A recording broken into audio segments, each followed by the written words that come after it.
Bruce, you must have something really good too. Of course I do. It's Bruce Danielson, and I guess I'm here to entertain you too. Good afternoon. It is Tuesday, January 15th. Kind of had a double bounce there on the mallet. I'm sorry about that. It's Tuesday, January 15th. This is your City Council's informational meeting. We'll call this meeting to order. Our first item of business is the UDC board meeting that was held on Thursday, January 10th. Is there someone on that board that would like to give an update? I have the notes with me. Well, I have the agenda. Yeah, who else is on that committee with you? Councilor Brecky and, yes, Councilor Starr. Okay. We appointed a couple of new members to the Technical Advisory Committee as well as the Citizens as Advisory Committee. And then we approved resolution number 2019-01, the 2019 targets for safety performance measures. And then following that, we approved the 2019-22 Transportation Improvement Plan, also known as the TIP. There was a revision to that. And then we discussed the Unified Planning Work Program, amendments to that particular document, and then Long-Range Transportation Plan. Their market research study was, information was provided on that. And then under other business, we had information presented to us, no votes required, the I-90 exit 387, which is the second Hartford exit if you're going west. Some changes to the interchange there, actually going to involve some roundabouts. And I thought it was interesting that they had a discussion that in one of the areas where they've installed roundabouts, they've had two people just go straight. So they didn't go right, they didn't go left around the circle, they elected to go straight. So that didn't work out very well. But anyway, if you have experienced the roundabouts, they are a very efficient way of routing traffic through busy intersections. That'll also serve as a traffic calming effect at that particular location because they've had some concerns with speed. Maple Park Street corridor was also discussed, and that's improvements on that between Sioux Falls and Brandon. There were some concerns from their public meeting. They don't want traffic speeds to elevate. They just want something that's going to be calm and get people, I think, as they stated, from place to place. And then we also heard a little, more information about the Lincoln County Master Transportation Plan as well, too. And then we adjourn. Great, thank you. Councilor Brecky or Starr, do you have anything to add? Just that the roundabouts were during construction only, right? That was going to be part of how they were going to manage the traffic during construction. I don't know if that makes a difference, but I think that was, it's kind of a temporary thing. I thought they were going to be a permanent addition. Okay, I don't know. That could be. We'll have to look into that. The other thing that I guess I would add, there were also new members to the council that were their new Lincoln County commissioners that were in the room, Commissioner Landine and Aaron's, thank you, was their first meeting, and so they were intrigued by the number of engineering acronyms that could be tossed at someone and all in one sentence. So, which is part of that group, which I'm starting to feel a little more comfortable with by the time, and I say that and I should knock on wood or something, but they do have their engineers speak by the time they're done. So, yeah, there's no shortage of acronyms. I was on the Citizens Advisory Committee on 2013, and I still don't have half of them down. So, thank you for your update. The next item is the administration communication, which we do not have one today. Next item is City Council open discussion. Any City Council open discussion? Councilor Staley. I have two items. I'm going to start with the first one. I'm going to ask Dustin Powers to come up. I see that he's here. Last week we had an informational, and we were talking about projects that had been given a tax abatement from the last 10 years. I've got the sheet here. The Argus Leader has done an article about it today, and I did post that on Facebook, and there seems to be some discussion that that this is a TIF program.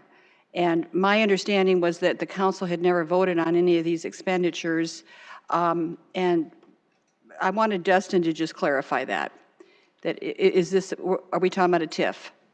Yeah, Dustin Powers with Planning and Development Services. The presentation that I gave you last Tuesday, and that is in the article that was written by the Argus today, was related to property tax reduction program. And so those programs are adopted by the city council and are allowed to be approved administratively. So they're not brought, those individual projects aren't brought forward to council for approval.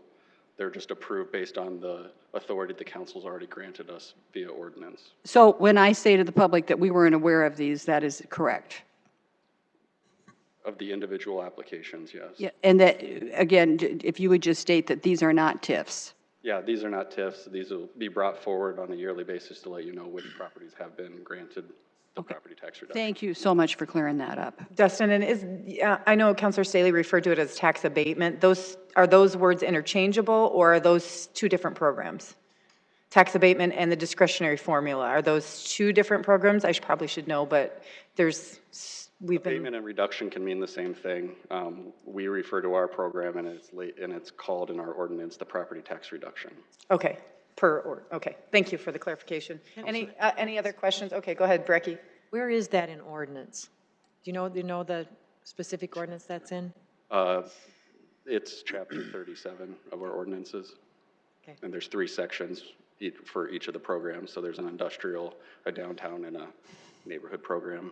I don't know the actual sections, but it's chapter 37. Thanks.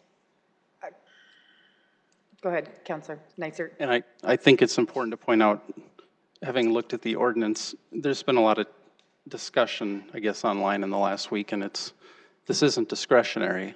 It's like an owner-occupied tax credit. A legislature passed it, which was some city council, and said if you meet these criteria, you get it. If you don't, you don't. End of issue. It's like an administrative function of going to get a building permit. Now, if we don't like it, we can change it. Now, whoever got it, you don't have discretion to say yes or no to any of these people. Now, I would say that we can look at making changes and bringing it to us if we want to, but we need to figure out what the criterion is going to be, because right now, at least, it's very, you get it or you don't. And so we need to have criteria, otherwise it's going to turn into something completely political. So, you know, I mean, if people don't like it, we can change the law, but that's the law. So that's just what I want to make sure I say about that. Thank you. Anything else, Councilor Staley?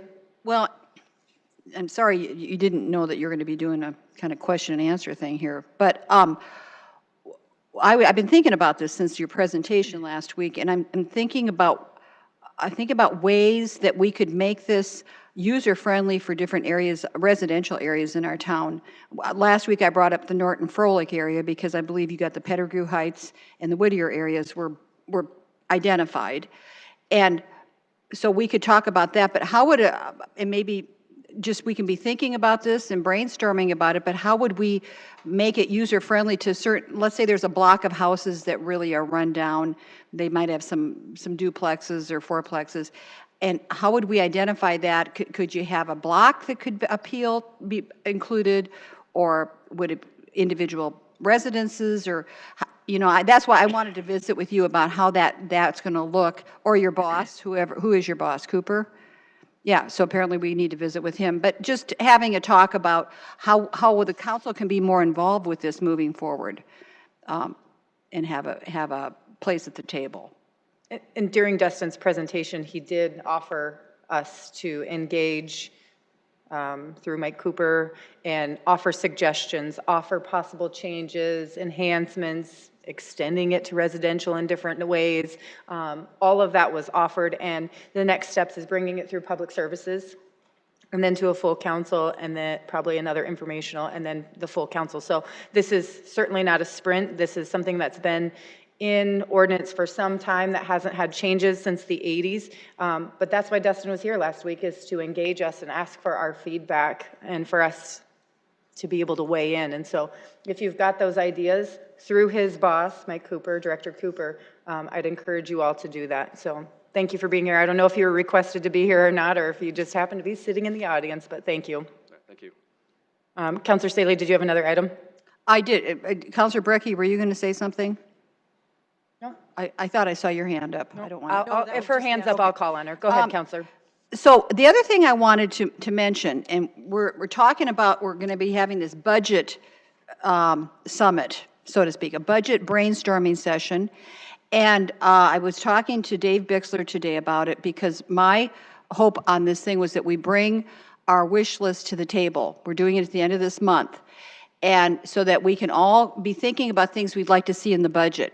And I came up with an analogy today that the budget making process is much like making a cake. The mayor and his department heads are going to start baking this cake now. They put the ingredients in, they're talking about what they're going to have in the capital plan, what amenities they want. It's like mixing together all the ingredients of the cake: walnuts, raisins, cinnamon, baking powder. And then they put it in the oven and they start baking it. And then they bring it to us in the summer and they show us the cake. And at that point, we're told we can make changes to the cake if we want to. But if you think about how easy it is to put raisins into a cake once it's baked, it's very difficult to make it flow. And what has happened is sometimes we're able to put some frosting on the cake, but the ingredients are in there. So my hope for this was that we throw the ingredients, we kind of throw some ingredients out to say, you know, we'd like to see some chocolate chips included, or maybe throw in a little extra cinnamon, or how about that extra dosage of vanilla? So this thing coming at the end of the month, I was hoping that we could all bring together the ingredients we'd like to see in the cake. And total suggestions, doesn't have nothing mandating it at this point. And so as we're bringing these things forward, I suggested to Dave Bixler we could come up with a top 10 list, that we all bring our heart's wishes to this meeting, throw it out there. He compiles a list, which he said is very doable, and then we vote on our top 10.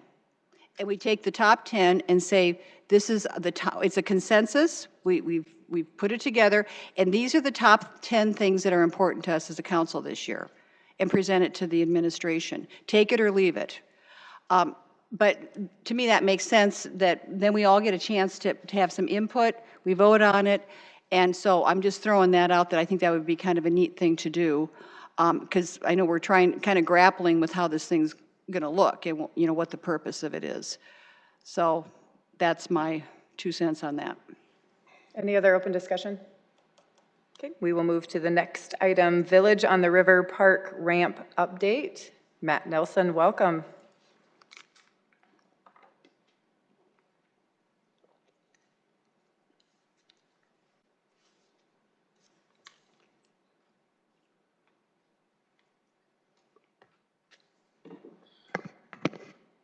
Matt Nelson, Public Parking Facilities Manager.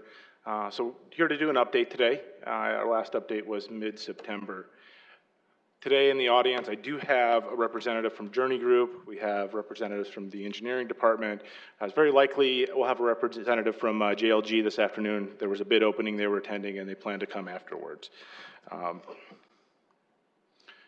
So before we get into the update, I want to give you some information on how to get future updates, where some of this information's at. And the first one is on the project newsletter. So there have been 2 project newsletters sent out so far.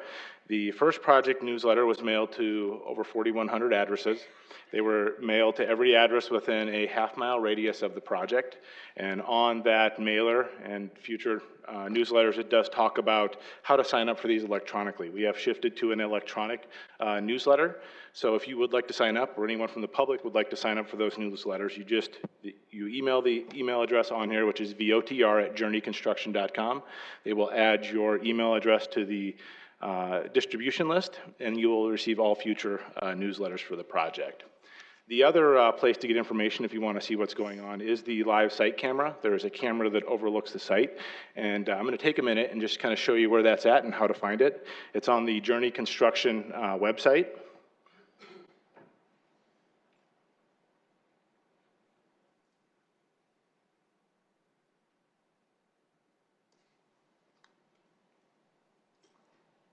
So when you get under the Journey Construction website, it does take a few seconds to load. It's a pretty big site. You'll jump into projects, and then in progress is the Village on the River project, and then you'll click into that.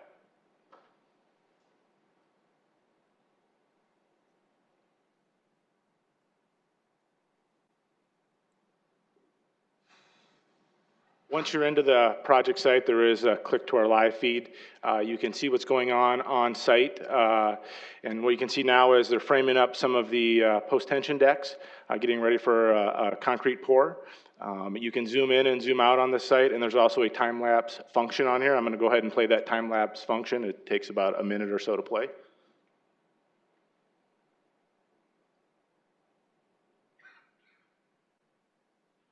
So by the time the camera got up, you'll see that we're already out of the ground at this point, so you don't see some of the soils corrections that occurred on site. But you are going to see the full construction of the ramp, the columns that you can see on the far north side. The ramp is starting to go in. They are starting to frame up the first pour. We're currently on our second pour. We're working on the third pour, which will occur likely next week. We got some snow and ice. Work continued. So this site is out there, so if somebody wants to go look at it, it's there for their viewing.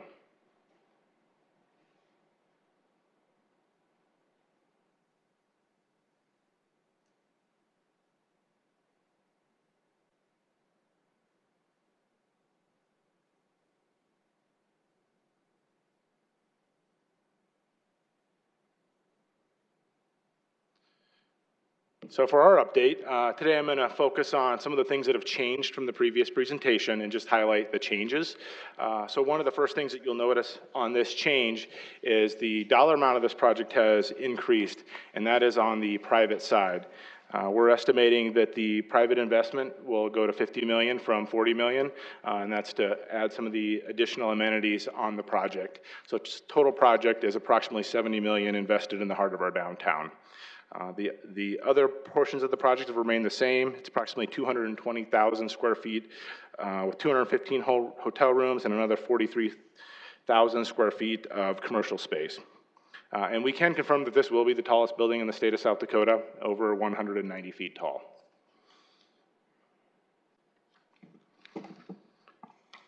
Next, we'll run through the public CMAR GMP, or that is the Construction Manager at Risk maximum price. So all of you have the GMP document. That is a public document. It's available for viewing. And I'm going to talk about the changes as we go down through here. This is very similar to attachment A in the document, and I've structured it that way for a reason, so you can kind of follow along. That's in the back of the document, so you can see where the numbers are actually coming from. These are now set with our construction manager, that they are the set prices for the project, and changes beyond the total budget would need council approval outside of that GMP document. So the ramp construction from last time has actually decreased slightly. It was $14.1 million in our last presentation. It's now at $13.9 million. That's through some design changes, some cost efficiencies that were found in the project, and that's why it's decreased. The site costs have remained the same. Those include the utilities, paving, micropiles, a lot of the stuff that's on or below grade. And then I know I said a decrease, but the overall budget has increased on the construction side, and that's approximately $0.7 million. And those are some of the changes that occurred mostly below grade. So it's about half structural changes and half below grade changes. We call those PRs, or proposal requests, in the project. And they are listed in the GMP document. They're all listed in section 1 of that GMP document. And what drives that is there were some more micropiles, there was rebar added. We've got adjustments to some of the footings. There were some metal facade changes to the exterior of the building. The way it was designed was changed slightly. But really one of the big drivers was, if you remember the mystery building story that ran on Kello Land, the building that was underground was extremely expensive, about $300,000 in soil corrections alone, just to remove that building and then return suitable soil to build on top of. And we'll go through where does that money come from, because the budget has not changed overall. The budget is still the same. So some of that money has come out of contingency, and some of that money has come out of design changes or efficiencies. The storm sewer utility costs, those have actually gone up by 0.1 on the slide, but they're actually gone up by $147,000. It's not an actual increase in cost, it's an allocation of cost. Previously, those funds were going to be paid for by the general fund. Those are being allocated to the parking project now, and as they should be. Our engineering department has gone through all the proposals and allocated them correctly. So they've been put into our budget from their budget. So it saved the general taxpayer some money, and it's cost the project a little more, but it's where the funds should come from. The administration and fees, these have decreased slightly. You'll see that the construction manager contingency has decreased. It actually went from 5% to 3%, and that's where part of the funding came for the additional PRs that were added. When you add all this up, the total project budget for just the ramp under the GMP is $18.7 million. Previously, we were at $18.4 million. In addition to it, on attachment A, you'll see a line item for utility scope added to the GMP. These are public improvements like the water lines that were added to feed Phillips Avenue. There was also some sanitary sewer that was added or changed in Mall Avenue. There was a cobblestone sewer line. These were independent of the project, and engineering felt it was a good time to add these because there was cost savings for them to do it under the project after the street was already ripped out. So that'll get you the total GMP of 19.7 million, but really 18.7 million is attributed to the parking ramp. So now the overall public parking budget for the project, it totals 20.6 million. I've carried over the 18.7 million from the previous slide. And then you'll see our public professional services and contingency numbers. That's actually a decrease from 2.1 million to 1.9 million. We've worked in here to better allocate where our funds are exactly going. Design is approximately 0.9 million. Utilities, we added that line. There were some transformers that were moved from the site to across the street. And our consultants stayed the same, and our contingency has reduced, and that contingency money has been shifted into the construction budget. But there still is contingency in the CMAR budget, and we still have contingency in the city's soft cost, or the city's total overall budget. So that brings us to our total project budget. It is still on budget, and there's still sufficient contingency in this project. So where are we now? So these pictures kind of show what's happening, and I'm going to work from top left across. That first picture you'll see is there's some post-tension cables. Those are those long green cables laying across the deck. They'll eventually provide the stability for the construction project and the concrete decks. They kind of hang over. It's a little difficult to see here. Eventually they'll be kind of framed in and trimmed and tightened up. They've also got all the wood framing done on the project. You'll see there in the first one on the left. As you move to the middle top, you'll kind of see what actually goes into those decks. So this is where all the planning came in to figure out what is in there. You're going to see rebar, you're going to see post-tension cables, any data or power lines are all going into that deck.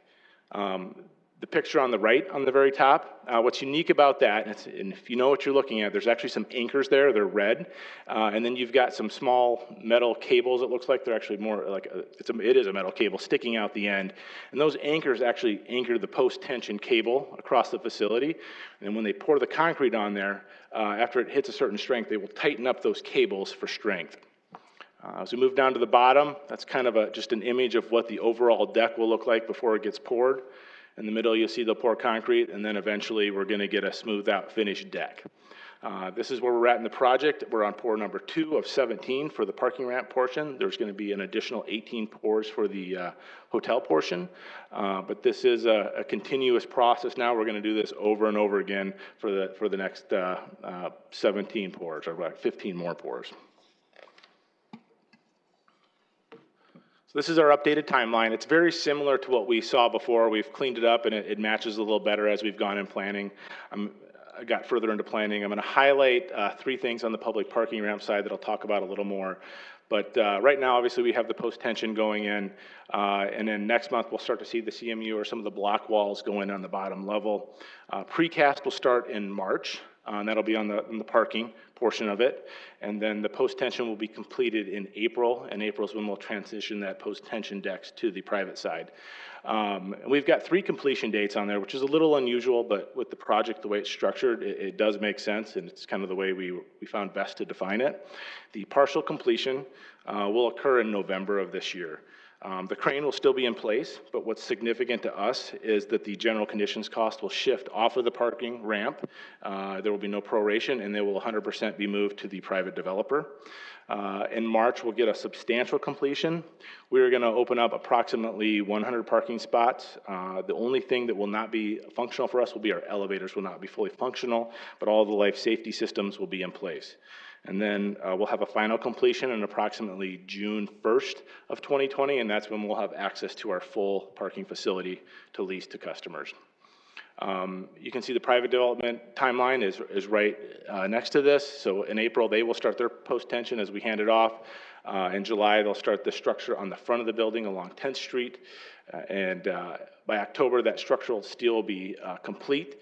And they will work through their precast starting in July, and they'll transition from the retail to the hotel portion. And then precast will be complete in December of 2019. So what you really see is a closed-in building at the end of this year. And then by 2020, there's still a lot of work. So we're looking at winter of 2020 for completion of the private side. All the fit and finish needs to be completed still. So doors, door trim, hotel rooms, kitchens, any fit out that needs to be done on site. So there's still quite a bit of work that they'll continue to do inside of their portion of the building. So this developer agreement checklist, there's 3 slides to this, and as I go through this, this mirrors the development agreement, so hopefully it's easy to follow.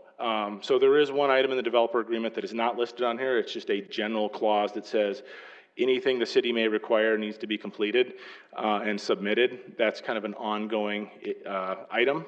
So they have submitted their final development plan. They've submitted some other plans and building permits as they've been moving along, but those will all be required, and they go through a separate process than this development agreement checklist. And they'd be the same for any other person building a building in Sioux Falls. The sources and uses and debt and equity funding, we expect to see that by the end of next month. Our architect agreements for phase 1 and phase 2, we have those. We're in the process of reviewing them. And then the construction or CMAR agreement, we also have that, and it's in the process of being reviewed. And those are being reviewed by our outside counsel, Faegre Bakers Daniels. And once they give us the okay that it's suitable, we will submit those as complete.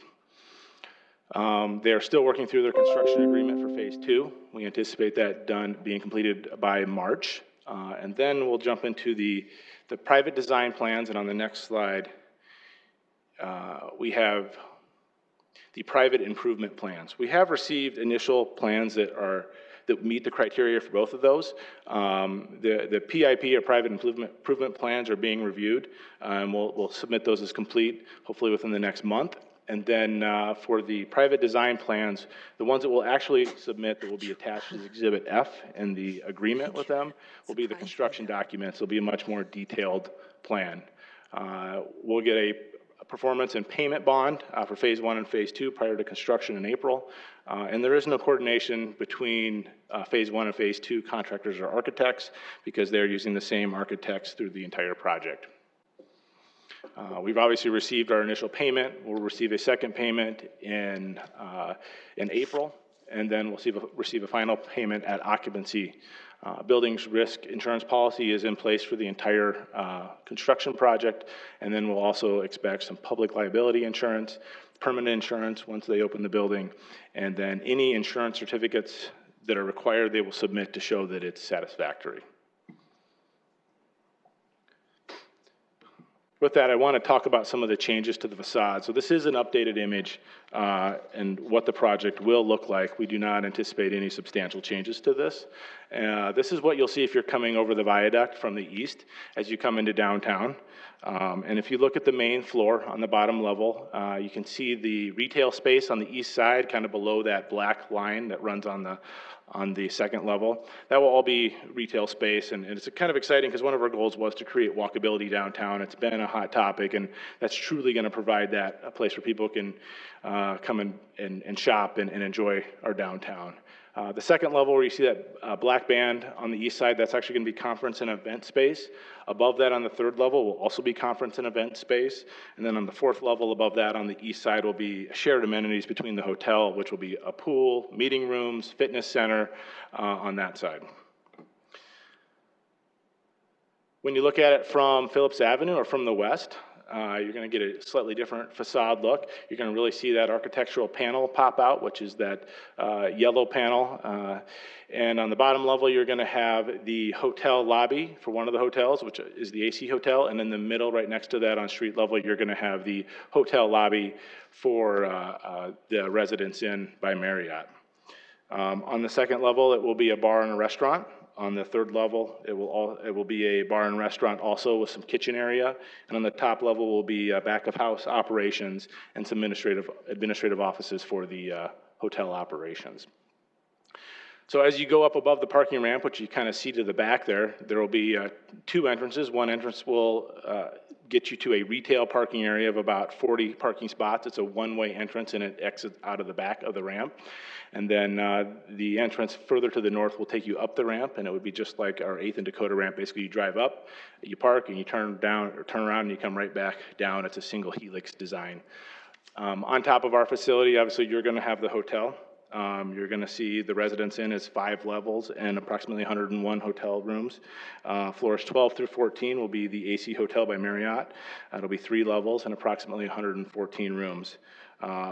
You'll also notice there, you can't really see it here, there is a rooftop restaurant which will be on the 15th floor.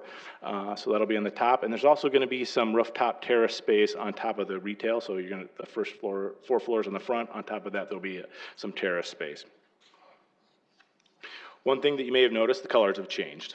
So we had heard a lot about the blue and yellow. Well, it's shifted slightly. It's more of a black, beige, and yellow now. And you'd be surprised how many colors of yellow and black you can get in a precast panel, but we're working through the final colors, and this is going to be very close to what you see, where the colors will stay this way and consistent, but they are finalizing the precast pours and panels at this time. Finally, you can see an image looking at this from the north, so you can kind of see what this will do to the skyline downtown. So overall, you can see the back of the ramp and the full hotel there. One thing we had previously received comments about was not having a blocky or a fully square structure. This will be L-shaped on top of the ramp, which will be nice. It'll provide some depth and some different visual characteristic to the building. With that, I'd be happy to answer any questions at this time. Thank you, Matt. Appreciate your presentation, always so thorough. Any questions, comments, anything for Matt today? Seeing none. Oh, I'm sorry, Counselor. Thank you, Madam Chair.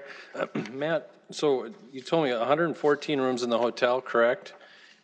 There'll be approximately 215 between the two hotels. We're looking at that's what I was trying to, I didn't catch the total. Yep, 215 for both. Okay, and do we know that top floor restaurant sounds exciting again? Do we know who's going to be up there? I know, the developer may know, but we don't as a city, and I mean, certainly that could change between now and when they open. But I know that they've had a lot of interest in the retail space and in the bar and restaurant space. Okay, thank you. Any other questions? Counselor Staley? Yeah, so Matt, let's just to go back, you're going to have a swimming pool, I heard you say, right? There's going to be a pool in there too. Yes. Convention space. Back to the parking space, 525 total parking spaces. And there was it like 130 that were on that flat parking lot before? Am I remembering that right? I think it was about 130. There was approximately 130 spots. Yes, that's correct. Okay. So of the 525 now that we have, how many will be available for the public during the day? 525. And how many are going to be available to hotel guests? They will be able to use those. They will pay for them as the public. So let me just talk through it a little, because I know we've talked about this before on a couple of occasions. So all of our parking will be open to the public. The hotel will lease some of that parking based on what their need is, and they will pay just like everyone else pays to use that parking. We are working through the details of that, whether they will pay a monthly lease or whether the guests will pay individually, but they will pay full rate for parking just like everyone else. The nice thing with the shared usage, this is one of the benefits of a project like this, is to be able to share the usage of a parking ramp. If you go out to the mall And you drive by the mall, you'll notice that the majority of the parking lot sits empty most of the year, and then it fills up on Black Friday and maybe a few days before Christmas. And it's a waste of a lot of space, to be honest, and it's expensive to build, it's expensive to maintain. With a facility like this, we're looking at spreading out that usage. If you'd like, I can certainly come in and do a full presentation on usage curves, but what happens is our guests that are coming to the hotel will typically come in starting at 3 p.m. and stay through the day, through the night, and they're out by 8, 9 a.m. Our lease customers that are business employees downtown are typically 8 to 5, but the usage curve, you'll see them peak between 8 and 10 a.m. They'll hit their peak around 10 a.m. From 11 to about 1, it drops off. You'll see a slight decrease in usage. That's when people will come in for the restaurants to eat lunch there, and then it'll peak up till about 3 p.m., and then our business customers start going home, right when our hotel guests start coming in. So it's a great shared usage to be able to maximize the space. It's kind of like efficiency in business. If you can run 24 operations in your manufacturing plant, you can get twice the usage out of your facilities, and we're doing the same thing with a parking facility. Okay, well, and so, but we're working with 525 total spaces. My understanding is that the 130 spots, I know that First National Bank was using it. It was a very utilized flat space parking lot. And so those, I'm thinking that the 130 spots will probably be taken with people renting the spots. I would think there's going to be a high demand. Plus, I mean, one of the reasons we did this was because we need more parking for our downtown patrons, for our downtown employees, correct? Yes, It was supposed to be a fix for downtown parking. It is a fix, and I just want to make sure we have the facts right. First National Bank had 0 leases in that lot. River Center has approximately 77, and then there were some miscellaneous leases on the other side. We also had meters in that facility, or that lot also. Wasn't there a bank that was leasing some of those spots? Maybe I have the wrong bank down. I thought one of the bank managers was in here when we were talking about this. You're saying there weren't any banks leasing the spots? There were some banks, so First National Bank is one of them, but they do not lease spots in that lot, or they did not previously. There were a couple branches in the River Center building that has changed over to a new bank now. Okay. So they lease that building as a whole, which has attorneys, auditors, they leased approximately 77 spaces in that lot. And then on the other side, we had a bunch of smaller miscellaneous businesses, most of which were along Phillips Avenue. Okay, so 130, the question would be if, and hopefully the 215 motel rooms are going to be utilized. So that could be 215, let's just say maximum capacity. That everybody was staying in a motel room. You could have 215 people that were parked in that parking lot, that parking ramp. And also then, how about the employees of the facilities? Are they going to be parking there as well? So some of them may and some of them may not. So we've got a parking ramp across the street also. That'll be an option for them. So we'll work with them to find that balance. Obviously, our primary goal is to get in. We know we're going to have about 350 people, and I should say 350 leases in there initially from businesses that are adjacent, that would be their most desired place to park. But that doesn't mean all 350 people are there every day. And so that's kind of where we find the balance to maximize the utilization of this. I don't see any issues with being able to provide parking for what's being demanded on site by the buildings and for the current lease customers in our system. And it will be a nice combination or shared usage of that facility. Okay, thank you. Councilor Neitzer. Yeah, I just wanted to say that I'm thrilled to see this because the bar none worst use of a property, particularly downtown, is a surface parking ramp. Horrible, horrible. And we're going from something that's generating essentially no tax revenue to a $70 million investment. Enormous investment. So if that thing's busting at the seams and full on day one, I'll be doing cartwheels down the street. So I hope it is. It's going to be exciting, and we're certainly excited about adding something like this to downtown. So it's exciting. Thanks. I think you have a challenge, so we can see Greg doing cartwheels down the street. I have a question for you on the picture. If there's no other questions by councilors, I just have a question on one of the pictures. Talk to me a little bit about where the rooftop patio area was. I know that those are kind of the new big city thing. Many of us were in LA for a conference, and they were all over the place, and it's just an awesome space.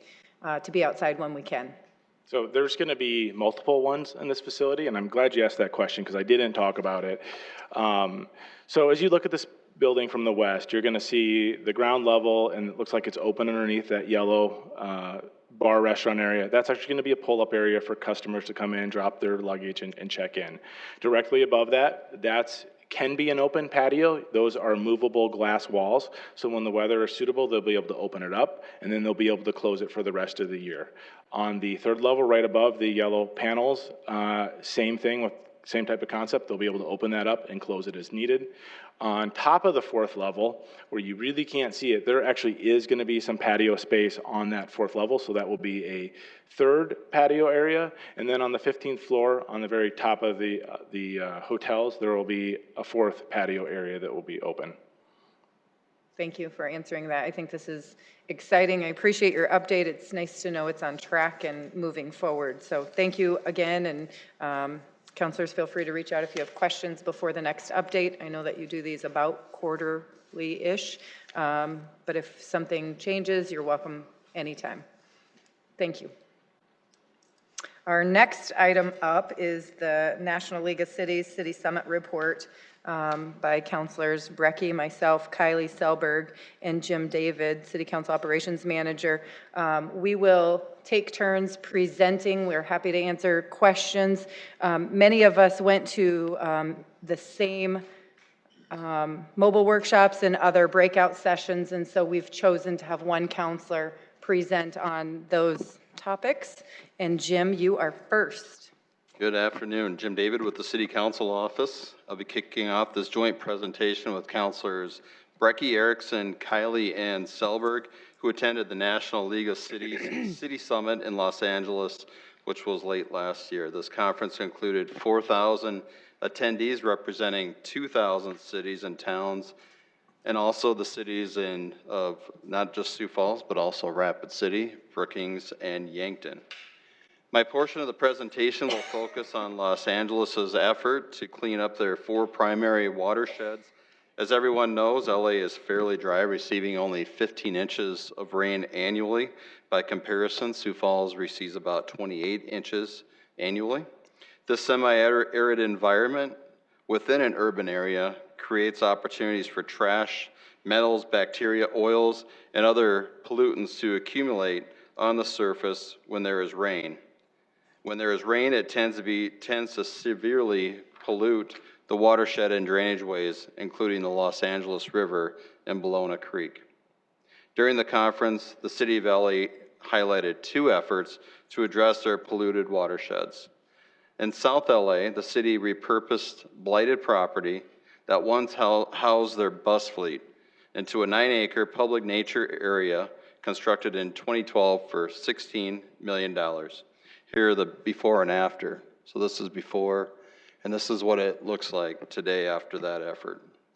The park serves a dual purpose, providing recreational opportunities for the neighborhood and removing pollutants through a natural filtration process that removes 100% of oil and grease, 75% of bacteria, 41% of nitrate, and 34% of phosphorus. The park can treat 680,000 gallons per day, or about the size of an Olympic pool. The cleaner water is then sent away to the Los Angeles River, where it then makes its way to the Pacific Ocean.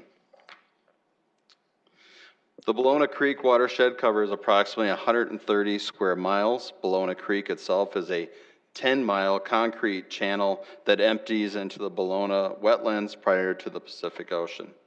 It is impaired by similar pollutants such as trash, metals, bacteria, and others due to the watershed's large dense population and the amount of impervious ground surface that prevents large quantities of runoff from infiltrating into the soils.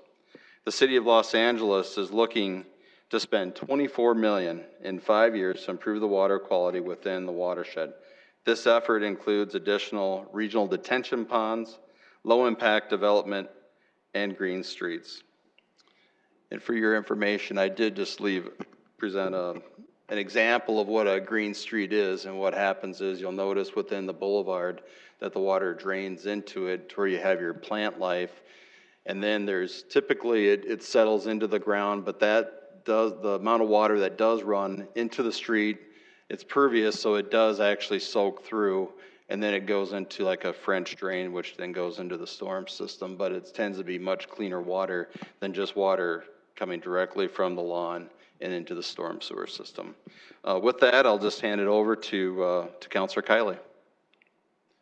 Thank you very much. In addition to the general sessions and breakout sessions, I had the opportunity to go on a number of mobile workshops, and the one I'd like to present to you this afternoon was a mobile workshop entitled Utilizing Partnerships to Create the Hub of Clean Tech Innovation. Councilors Erickson and Brecky also attended this particular mobile workshop with me, and we toured the Lacretz Innovation Campus located in the LA Arts District, which is located just east of the main downtown area. The LA Arts District has transformed greatly in recent years from industrial warehouses into a growing urban oasis. The Arts District is dotted with murals, craft breweries, coffee shops, and it is within walking distance of restaurants, bars, galleries, Little Tokyo, as well as luxury lofts. It's contained within the Arts District is the Los Angeles Clean Tech Incubator, which is designed to help startups get off and into motion.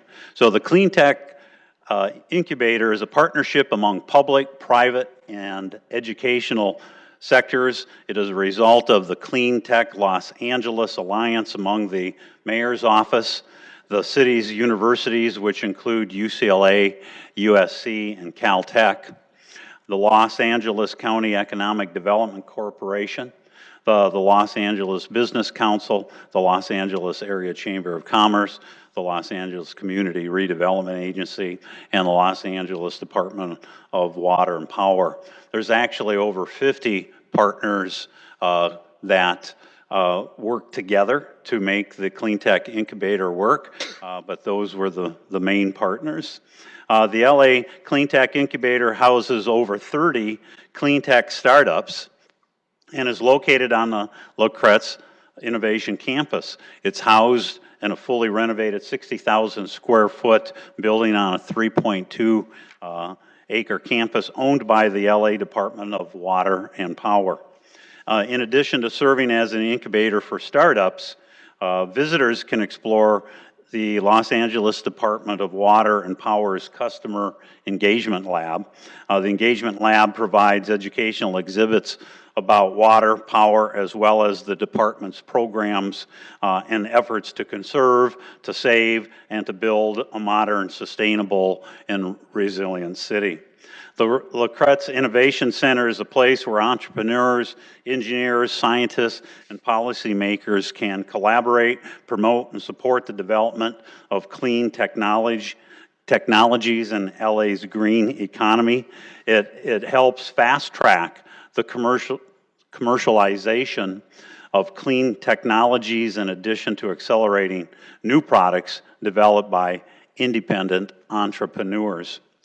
The LA Clean Tech Incubator offers flexible office space and resources to startups and entrepreneurs, so it greatly reduces their costs in that particular area. It basically functions as a catalyst. It exposes startups and their entrepreneurs to CEO coaching and mentoring, as well as access to a growing network of experts, and most importantly, to capital to help them to get their businesses off the ground.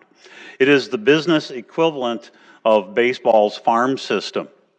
It identifies local talent, it nurtures it, helps it get to the market, resulting in more jobs and a bigger, greener economy in the Los Angeles area. LA's primary economic growth strategy is to drive innovation in clean technologies. The city has one of the largest green economies in the nation. They have realized unprecedented economic opportunity exists as the country rebuilds its energy and transportation infrastructure, shifting energy dependence away from fossil fuels and towards sustainable energy sources. The LA Clean Tech Incubator has greatly assisted in the development and deployment of clean technologies. It has helped LA to turn their economic growth strategy into reality. Since opening its doors in 2011, it has generated over $350 million in economic activity, creating over 1,700 jobs along the way. And so for a guy with a biology background, this was very exciting to me as what Jim David proposed and what others are going to be talking about. LA is very green oriented. To give you an example of 2 of the 30-plus startups, Rain Systems is one of them. And I'm going to pass this, I'll pass it around to the side. It's a little vial of what Rain Systems developed. They produce a super absorbent hydrogel that was developed to increase the water retention capacity of soil. Obviously, we have droughts occurring all over, especially in the California area. It has been used in agriculture and landscaping for many years as they till it into the ground before planting, helping to retain water. This environmentally safe, non-toxic soil additive stores water and holds nutrients within the ground until needed. Rain Systems also developed and patented technology to install these water-saving hydrogel crystals into grass at root level without having to remove or disturb the grass. Once injected into the soil, the hydrogel crystals increase the water retention capacity of soil, absorbing water normally lost in drainage and evaporation, storing it, and slowly releasing it back into the soil as needed. This leads to fewer days of irrigation and a reduction in water usage up to 50% while keeping plants green and healthy. The crystals actually will increase in size up to 7 times as they take in and store the water. Rain Systems product is EPA tested, non-toxic, and 100% biodegradable. It is fully effective for 3 years and then breaks down into beneficial substances for lawn. And a little biology review for you, that would be carbon dioxide, nitrogen, and water. Rain Systems offers some of the most advanced, cost-effective technology on the market today. Their water-saving products have proven to be extremely beneficial to the turf industry. Many of their customers have return on investment within 6 months of installing the hydrogel crystals. The following proof points, awards, grants, and highlights illustrate how the LA Clean Tech Incubators assisted Rain Systems during their startup phase. Rain Systems built a working prototype of precision injection machine which they use for their pilot projects. That's the machine that injects the crystals to root level. They were issued 2 patents for their precision injection machine technology. They conducted a successful pilot and case study with Cal State Northridge with 55% reduction in irrigation. They had another successful pilot and case study with the City of Los Angeles Department of Recreation and Parks with 50% reduction in irrigation. And they have an ongoing pilot with the Los Angeles Unified School District. They received an innovative conservation program grant from the Metropolitan Water District of Southern California, and they will be manufacturing their beta larger capacity precision injection machine in early 2019. So this obviously has potential for the city of Sioux Falls throughout our park system, in particular maybe our golf courses as well too, which they do tend to water and hopefully maintain their green and healthy color. The second startup that I just wanted to highlight, and again, this is just 2 of over 30, is a company called Green Commuter. Green Commuter has developed an innovative system that will utilize a fleet of 100% zero-emission vehicles to provide a combined service of carpool, car sharing, and fleet management. Its goals is to help alleviate traffic, mitigate air pollution, and reduce the cost of commuting. Commuters only use their vehicles between 10 to 15 hours per week. Okay, this leaves the vehicle unused for the remainder of the time. In order to address this deficiency and maximize the utilization and efficiency of the vehicles, Green Commuter has developed a new business model that will use the vehicle when it is not commuting people to and from work. It'll use the vehicle as a public car share vehicle or to replace an employer's fleet vehicle. The goal is for the synergy between the systems to dramatically increase the benefits of their standalone schemes. Their selling points, obviously, to save money. You could save thousands per year on your commute while using their zero emissions vehicles. Save the planet. They're very green-minded. Reduce your carbon footprint and commute using the carpool lane. If you're a passenger, you can actually sleep, listen to music, or do work during your commute. And then embrace the future. You have access to the most technologically advanced vehicles and software to make your ride more enjoyable and comfortable. You can rent their all-electric vehicles. By the way, the vehicles are the Tesla Model X. You can rent them by the hour or day. Their vehicles are spread throughout the city. Just find a car close to you, make a reservation, and lock it with your smartphone. So there's actually an app, and I'll talk about that a little bit when I close here. So the proof points and partnerships and grants attained by Green Commuter during their startup phase with the assistance of LA Clean Tech incubators include a projected emissions reduction of 43 metric tons of carbon dioxide per vehicle per year.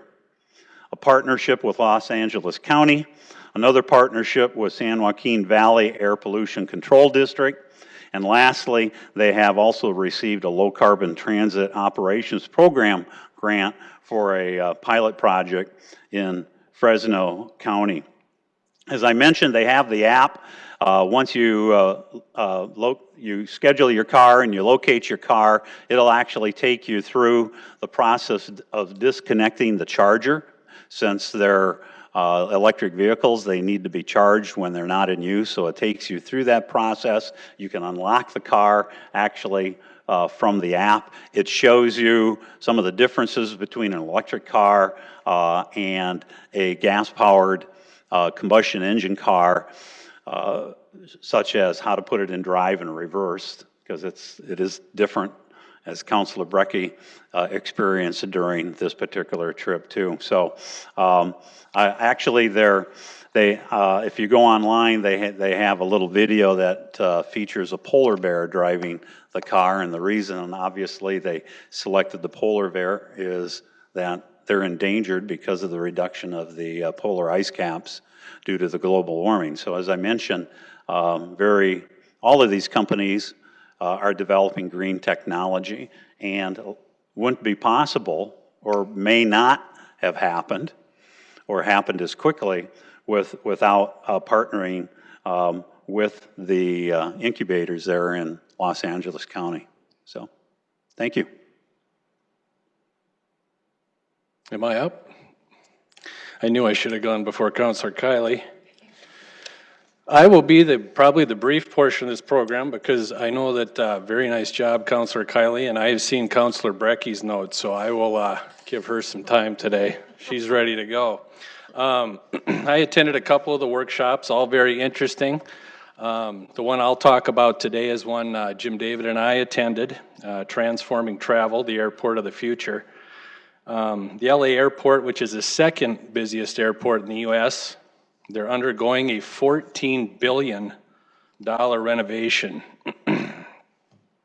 Those renovations include a redesign of every terminal, a $4.9 billion investment in what's called a people mover, We learned about that. We learned about LA's innovative local hire and training programs and partnerships with local neighborhoods and residents.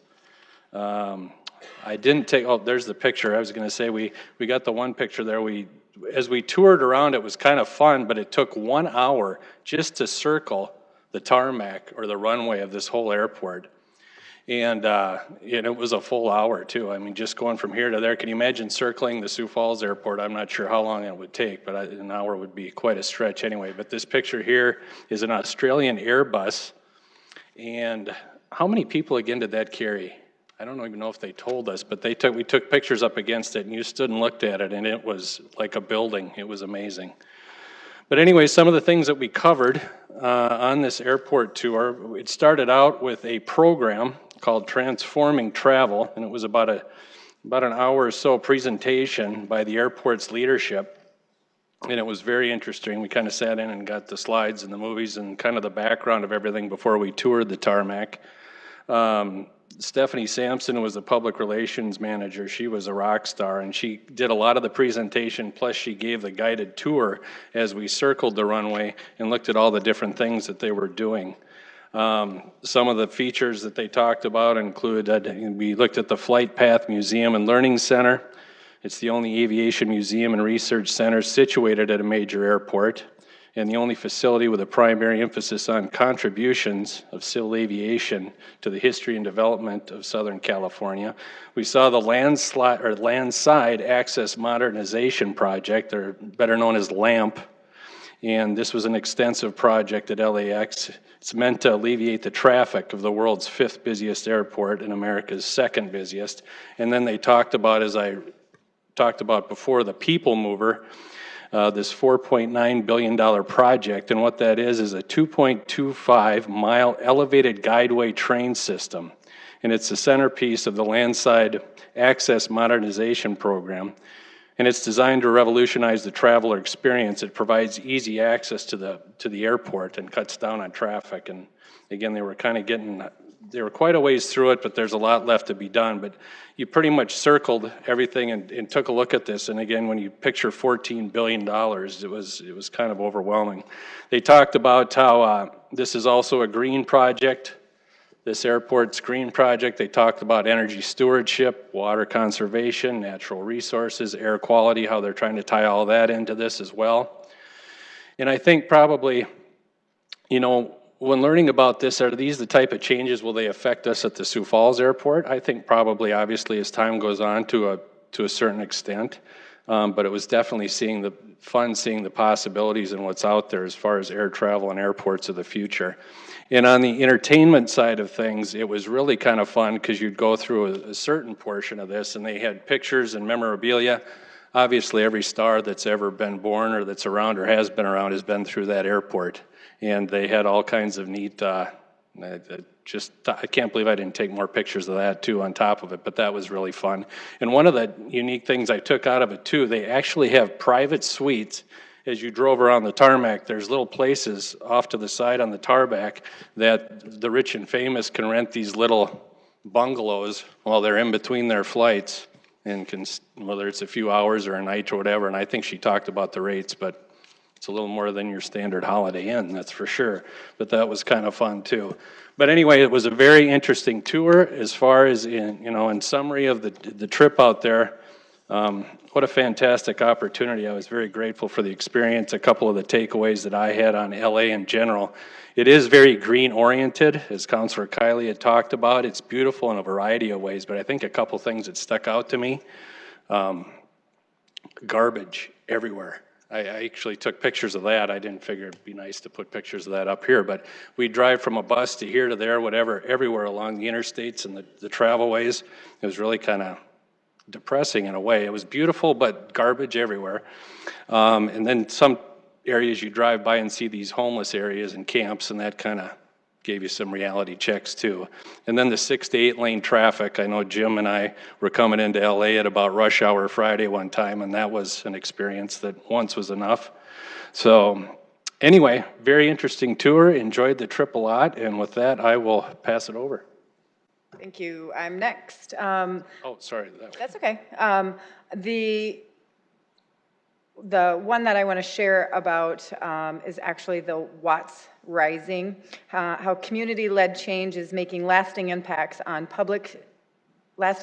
housing, public safety, and local environment. We took 2 buses to a portion of LA that is referred to as Watts. If you Wikipedia it, which I had to do because I don't remember what happened back in the day as far as all the riots and just crime everywhere. So the city council member from District 15 in LA, Joe Busciano, yes, he's Italian, who is the second vice principal of the league and will be moving up here soon. The goals for Watts Rising, they had 3 goals as they tried to transform this area. It's a population of approximately 59,000. It was 1, to reduce greenhouse gases in the project area. 2 was public health benefits. Many of this is with sustainability, access to health care, but really looking at that greenhouse and sustainability. And 3 was economic opportunity, improved career opportunities for residents, creating high-quality paying jobs, encouraging entrepreneurial development, and really reinvesting back into their citizens.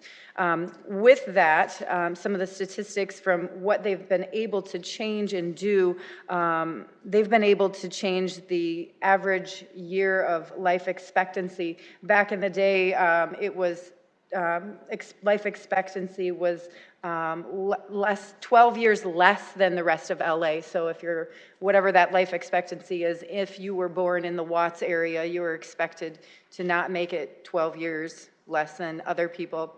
It was the 90s where the riots and gangs took place, and really the city had to really get involved, and they signed a peace treaty amongst themselves in wanting to redevelop this area. Some of the pictures you're seeing are the new housing areas. There was a tract of 40 acres in Watts, Jordan Downs, first served as wartime housing for steel workers early in the 1940s. They started to make the transformation, and these are the largest housing projects in, I believe it was in the nation. They annexed some of the area that was industrial to be able to build additional housing. The housing is also sustainable and green, which reduces the gases and emissions from there. Many of these homes give people that next step up. Any of the people that were moving from the old housing into the new housing were transitioned over, so no one was displaced during this time. During our tour and presentation, we had 2 buses, and you saw really the police greeting these people. There were over 30 organizations in a collaborative effort engaging hundreds of Watts residents, 26 projects, $160 million leveraged in funding to transform this portion of their community. Many of the different partners spoke. One of the ones that really spoke volumes to me on this road here, we did have a police escort everywhere to really protect us from safety. We walked through all the projects. We had the police stopping the street here so we could go through these housing. The Prime Store, it's Primestor, the CEO from that company out of Chicago does reinvestments throughout the United States. He was building 115,000 square feet of retail. Started that June 18, finished here in November of 2019. And what really was resounding to me was the people hearing him speak, asking, how can we get you to come to our community? How can you come and do mixed use and bring these jobs? And their development is really geared towards the sector of people. And so they had places, obviously, that you're not going, in this area, you're going to put in areas that are economically right for folks to shop in. So you're not going to put in super high-end stores in areas because they want you to be able to get a job. They want you to be able to shop there. We also took a tour. In one of the slides you'll see attached to the school, they focused a lot on planting trees and food sources and teaching the children how to use small plots of land to be able to plant vegetables and fruits and be able to feed your family. The children, they did it as an educational program, and the children got to plant and be able to bring food home for their families. We do this here in Sioux Falls as well through our school system, so I think it's exciting to see some of the things that we are doing are being implemented, not by our leadership necessarily, but by them bringing forth some of this. So the community gardens were a key component for health and good environment as well. With that, I want to talk about one other area that Councilor Kiley and I did go to. We talked about drug addiction in small cities. This is not going away. We've heard it in our governor's address recently, as well as our mayor talking about it. And so there was a panel, and many of the same things that you hear us all talking about was talked about during this panel, talking about addiction's not a crime, you can't arrest your way out. The cities are going to need to band together throughout, really crossing over state lines to band together to start solving some of the problems of addiction and getting the resources and the help to these folks. The other thing that I thought was awesome, and we saw it throughout South Dakota, and specifically Rapid City and also Sioux Falls was used as examples in doing things successfully. I may or may not have given a loud woo in the audience to draw a little attention, because it's a big deal for South Dakota. And one of those topics was the triage center, focusing on Rapid City as well as Sioux Falls, and addressing what we've done here. They did highlight that, as well as the Wayfair lawsuit was talked about at the general session for everyone to hear about. There was one of the law enforcement summits that I believe Chief Burns and Sheriff Milstead have been to before. It's called PARI, P-A-A-R-I, which is, I will tell you exactly what that acronym stands for. Police Assisted Addiction and Recovery Initiative. And so some of the other states that have been dealing with drug addiction and crime have partnered together to really start collaborating and finding ways that we can help the drug addiction in small cities. There was representation from cities way smaller than us, as well as larger than us. The last one I want to just touch on really briefly, because I think it's really important. Throughout the conference, innovation, the use of innovation and technology kept coming up over and over again, talking about a framework for smart cities and how important that is. And one of those things was the GIS. I know Councilor Brecky and I were at the main session, and the CEO from ESRI, I'm going to spell it for you, E-S-R-I, his name is Jack Dangermund. He presented on GIS based on policy decisions, not just GIS for mapping, for zoning, or any of that, but a web-based GIS that you can also bring citizens in, creating platforms and portals to bring together in one hub of a community portal. You can go to his website as well, and there are already data-driven maps identifying things from diversity, homelessness, incomes, all of that, and it's really finding solutions based on data, policy data-driven maps. That was really exciting to me, and having them share their story. It's a free use to be able to use this map, so I encourage you to hop on there and click around. It's kind of fun. They also had a moderated panel on innovation, and that kept playing over and over, and how we can use technology to better serve our constituencies and really be ahead of the game with change. I'm grateful for the opportunity. It was very different than the last conference I went to in Nashville, but each one brings different opportunity, and I'm certainly grateful for that. Councilor Brecky. Thank you. First, I'm going to just start with a little bit about the National League of Cities, what kind of an organization it is. The National League of Cities is the nation's oldest and largest organization devoted to strengthening and promoting cities as centers of opportunity, leadership, and governance.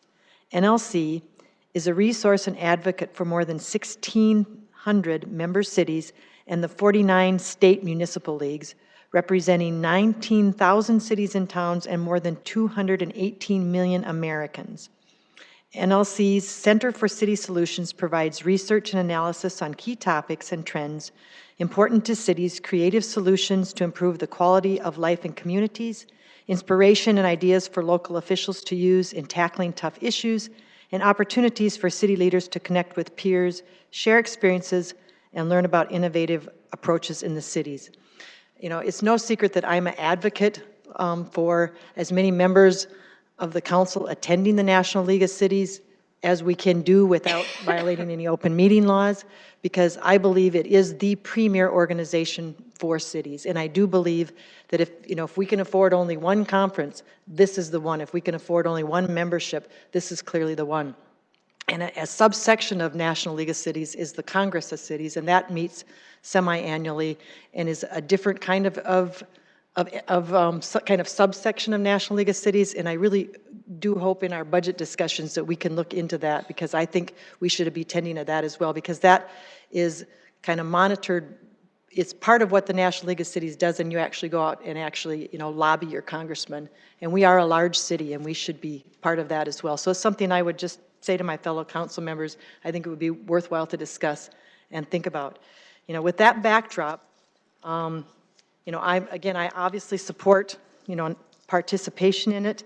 And the reason is because we can learn so much, and I think you've heard that here today. We can learn so much from what's happening in larger cities. And we can get ahead of the curveball.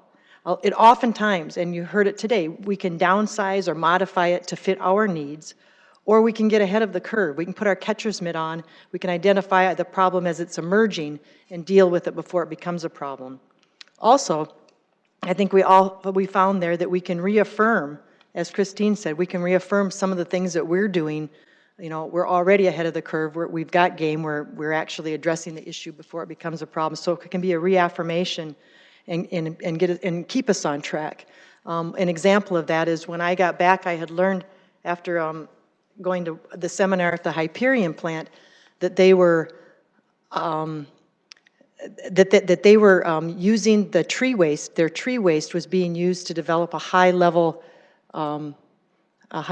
petroleum product, and just happened, to know that actually Chancellor through Poet has a plant at Chancellor that is actually doing that very same thing. That they are actually creating a high-level petroleum product through the use of tree waste.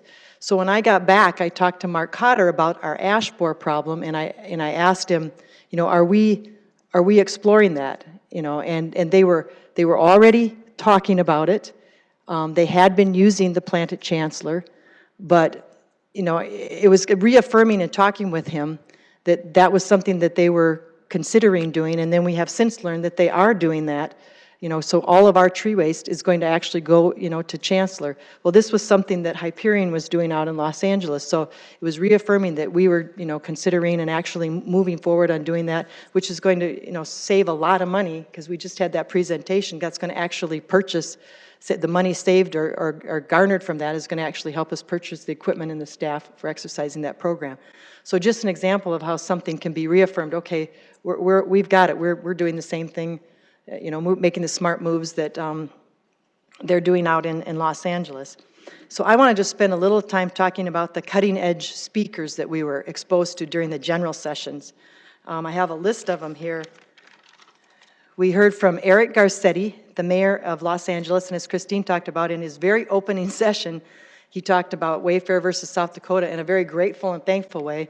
And Christine was the only one that was sharp enough to start hollering. If we'd seen it coming or been a little sharper, we'd have been hooting and hollering up a storm. And it was kind of the first session too, so we weren't really in the groove, but we were pretty proud of ourselves, as we should be, because that had a huge impact on this entire country, and that came home to us. Tim Sloan is the CEO for Wells Fargo, and in his address, he mentioned a program that Fargo is doing out at Rosebud Reservation in South Dakota, which I had nothing about. They're working on low-income mortgages for low-income families out there. So that was fascinating to sit there and learn that for the first time out in Los Angeles. Maria Shriver spoke. Ron Brownstein, who is the senior political analyst for CNN, spoke. Elon Musk spoke to us, and Comcast Executive and Senior Vice President David Cohen spoke. Now, just a little bit about, what they talked about.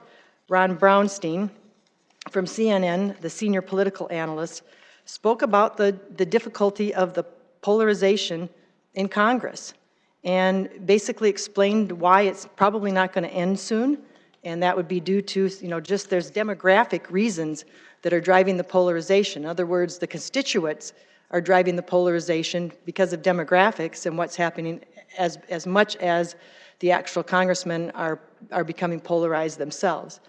And what he determined from that is that creates more pressure on cities to get the job done, because we can get the job done faster, and we're going to have to rely on ourselves because we're not often going to be able to get the support from Congress. And he gave a very fascinating quote. He talked about when he watched Congress making the decision on the health care issue, when they were talking to some of the senior folks involved in that, the statement was made, why didn't you talk to each other about that? And they said, well, we're too polarized. It would be no use. And from this came his quote, which I think is just very true, and which we do on the local level, which they do seem unable to do in Congress. He said, being far apart on an issue is not a reason to refuse to discuss the issue. Rather, being far apart on an issue is the very reason you begin discussion. And I think that just drove a point home to me. That's why, we are able at the local issue, I think, to deal with issues that at least at this point, our congressional, our Congress is having difficulty dealing with. And I thought that was fascinating, hearing that from someone who, at that level, from CNN.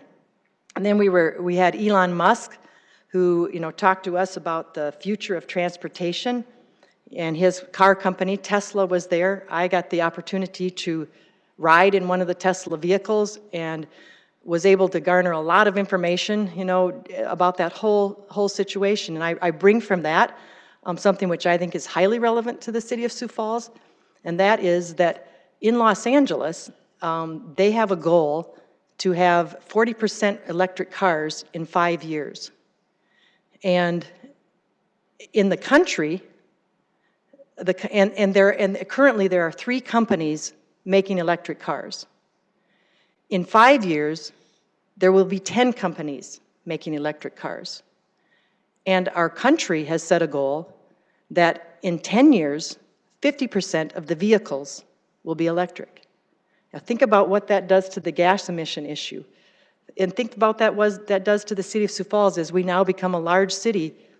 Maybe we don't need to worry so much about clean air, because if we do the kinds of things that incentivize that and encourage that, maybe we can have a cleaner air and we can be on top of that issue. So a lot of the things you learn are extremely relevant. I thought that was extremely fascinating and relevant. And, just the things that he's exploring and experimenting with to do was just really fun to hear about. Maria Shriver spoke on the Alzheimer's dementia epidemic and its effects on the costs of health care. And that also was, just a really fascinating speech about it's not just an aging issue, that Alzheimer's is actually driven by diet, and in a lot of cases is preventable. And it was just, again, fascinating information and just kind of fun. She praised women and their contributions to government, noting that the newly elected Congress has more women than ever before, and offered a backhanded compliment thanking President Trump for that. We heard from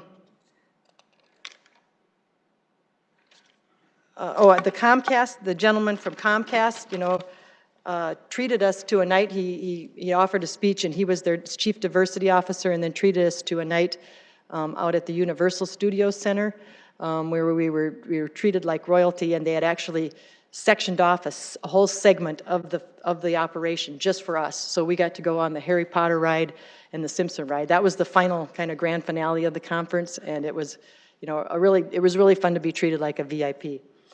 Then I'm just going to quickly now go through, some of the additional seminars with just a brief statement about what they were on. I went and what they were about that were extremely valuable to me. I came home with a list of ideas, and I've been kind of meticulously working through it handing some things on to various directors. Workforce development. This one centered on creating pathways for success for an at-risk generation groups. Housing. It was identified by National League of Cities that in the last 6 years, housing has risen to the #1 issue for all cities nationwide. And they've actually developed a program for how to deal with your housing issue, a model computer-generated program that is free to NLC members to help you, come up with a housing plan by working through the process, which I have turned over to Kurt Sale. I gave him that information because he was interested in working on that issue. And so I think that's very exciting that there's just a way to work through it so you can set your own priorities and come up with a plan that's unique to your city. Addiction, I went to an addiction separate from the one that Christine was at, and that one talked about thinking regionally and developing coalitions, which again was one of those reaffirming ones, because that's kind of how we're seeing ourselves addressing it, not regionally, I think we would say even statewide. Civic engagement. This was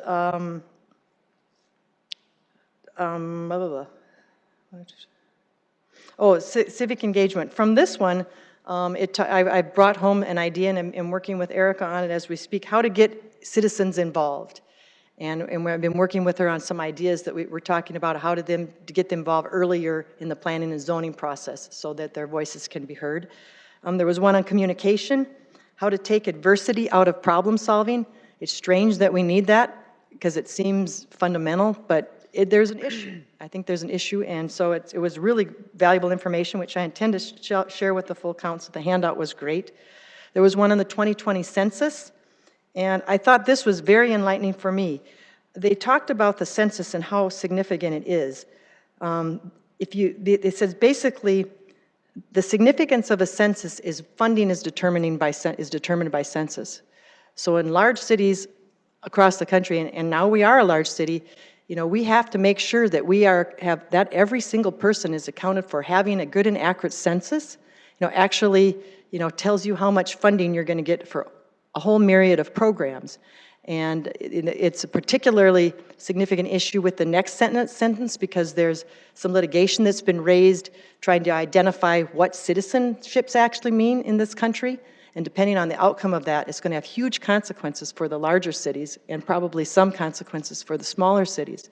But that census information is about power and funding, and it's a very serious issue, and it's very important to cities.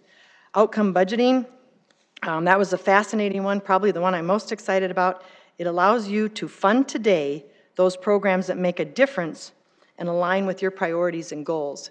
And I've actually talked to our finance director about outcome-based funding and how you can actually channel your dollars, into your goals and actually, be able to determine if you're spending the money and achieving the goals that you have. I went to the Hyperion plant and toured that, and I've spoken about it already. That was actually the sustainability one that Rick did, but that was a living wall. That's actually an environmental thing, which is really, really cool. Christine and I wanted one in our bedroom and our family room. There's a shelf of, a metal shelf behind that. It just drips water in it, and that's actually real plants. And if one plant, it's all a little bitty pots of plants that make one large mural, which is very cool. But the Hyperion plant was fascinating for us. It's really just a larger version of our own, but about 10 times larger. It's the size of Disneyland. It's one of the largest treatment plants in the world. And I think none of us will forget that attended it, the photograph, the black and white photograph of 1954 and the raw sewage being dumped into Santa Monica Bay. But they've come a long way. They're still there right on the bay. Right now is probably some of the most expensive, probably the most expensive property in the country. Literally 200 acres on the Santa Monica Bay purchased in the 1800s. But they're still there, and they're actually growing, and their growth is going to cost them billions of dollars, I think tens of billions of dollars, as they reinvest in their infrastructure, just like we are doing here. And they have set very aggressive goals, and they were able to show that they are no longer pumping anything near raw sewage into the bay, but instead, their Flowers to Showers program, they're dumping what is called gray water, and which is environmentally sound, and all the marine life, by the way, had died off in the bay, and it is now coming back because of the gray water. And their goal, when they get their plant rebuilt, is to actually, dump drinking water, standard level water into the bay. And again, that information was very valuable to me, as I'd like to talk to, our water department, our reclamation, and what standards do we have about what we're dumping into the Big Sioux River, and mightn't we consider setting lofty standards as well? And I've been reached out to by them, and will be visiting with them about that. I haven't had a chance to follow up on that, but, just all of it's hands-on. I think all of it's helpful. I certainly think that we came home with some valuable ideas, and so I kind of end where I would begin. I think I can speak for all of us. We can learn much when we interact with other cities, large and small. I think I can speak for all of us when I say we're all very grateful for having attended, and we'll work very hard to put some of these good ideas into action. So thank you. Thank you, Counselor. Any questions or anything? Otherwise, we'll move to public input. I know we have executive session still, so we don't have a... If I may, Madam Chair, just one thing that I wanted to add, and it was mentioned during the tour that Jim had reported on with the wetlands tour, and they bus in school children into the wetlands too. Their wetlands are very different than our natural wetlands, but it's serving the purpose of at least starting that process of recycling the water. But the individual that was presenting during the tour mentioned that he had a school child that made the comment, "This is the first time I've ever seen a bird." So we just, to us, we can't even fathom that, but that really struck home. First time they had ever seen a bird. So I guess I really appreciate what I have, what I've grown up with, and committed to continue making this great city even greater. Thank you. Okay, we will move to public input. Is there any public input? Seeing none. Madam Chair, motion to enter into executive session for the purpose of consulting with legal counsel or reviewing communications from legal counsel about proposed or pending litigation or contractual matters, South Dakota Codified Law 125-23, and discussing the qualifications, competence, performance, character, or fitness of any public officer or employee or prospective public officer or employee. The term employee does not include any independent contractor, South Dakota Codified Law 125-21. Second. A roll call, please. Council members Brecky, Here. Yes. Erickson, Yes. Kylie, Yes? Neitzer, Yes. Selberg, Starr, Yes. Staley. Yes. We would ask that we clear the room, and we will start the executive session in about 1 minute. So 1 minute.